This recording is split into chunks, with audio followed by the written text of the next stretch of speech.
আজকে বুধবার, বলো কি রান্না হচ্ছে? আর কি? কচুরগাঠি, তারপরে চিচিঙ্গা, নারকেল দিয়ে শস্য পোস্ত, বাটা দিয়ে চিচিঙ্গা নিরামিষ, নারকেল দিয়ে চিচিঙ্গা, আর কচুরগাঠি দিয়ে চিংড়ি মাছ, মাছ, ডাল, মুসুর ডাল, তারপরে মাংসের পকোড়া, আলুর কষা। বাবা এত কিছু!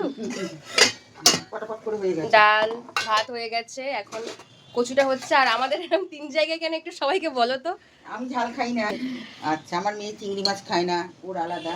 আর আর সব কটা চিংড়ি মাছ খায়, ওর বাবা খায় ঝাল দিয়ে, আবার আবার ঝাল দিয়ে। আমার কুটুসোনা ঝাল খায় না, তাই কুটুসোনা আর আমি আলাদা। আচ্ছা, কাদের বাড়িতে এরকম সিস্টেম? একজন ঝাল খায় না, তাই 2 জায়গায় তোলে, একটা ঝাল একটা ঝাল ছাড়া। এখানে একটা চিংড়ি মাছ ছাড়া কচু তোলা, আবার একটা ঝাল ছাড়া চিংড়ি মাছ দেওয়া, আবার চিংড়ি মাছ ঝাল সবকিছু দিয়ে একটা। আর মুসুর ডাল, আবার মুসুর ডালের মধ্যে আবার একজন খাবে ডাল সিদ্ধ, আবার তারপরে ডালে ফোড়ন দেওয়া হবে।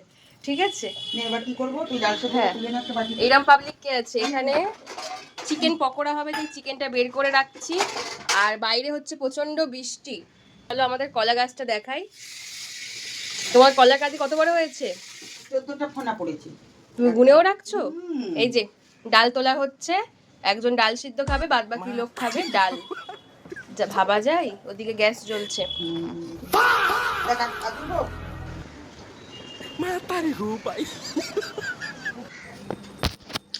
তোমাদের সঙ্গে আর কিছু শেয়ার করিনি, একেবারে খেতে বসে গেছি। তো চলো আজকে কি কি খাচ্ছি দুপুরবেলা তোমাদের সঙ্গে শেয়ার করি।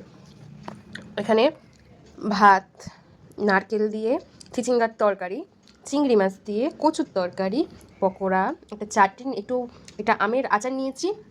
এখানে আছে কি ডাল, আমরা চাটনি। তো এই আজকে খাবার। চলো কচুটাকে খাই। আমার অনেক দিন পরে আসলে কচু খাচ্ছি, মানে এবছরেই ফার্স্ট কচু খাচ্ছি। কেমন কচুর তরকারিটা হয়েছে, চিংড়ি মাছ দারুণ হয়েছে। তো তোমরা কমেন্ট করো তোমাদের বাড়িতে এরকম আছে কিনা। একজন ঝাল ছাড়া কচু খাবে, মানে কচুর তরকারি, আরেকজন চিংড়ি মাছ দিলে হবে না, কচুর তরকারি খাবে, আরও 2-3 জন ঝাল দিতে হবে, আবার চিংড়ি মাছও দিতে হবে।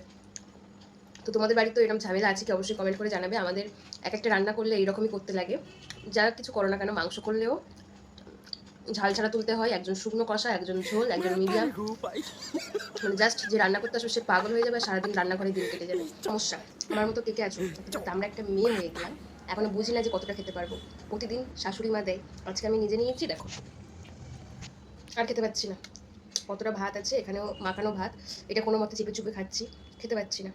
আমার মতো এরকম কে কে আছো যে নিজে ভাত নিলে ভাত বেশি হয়ে যায় বা কখনো কম হয়ে যায়, বুঝতেই পারি না যে এটা অতটা খেতে পারবো কিনা। তো শুভ দুপুর, সবাই ভালো থেকো, টাটা।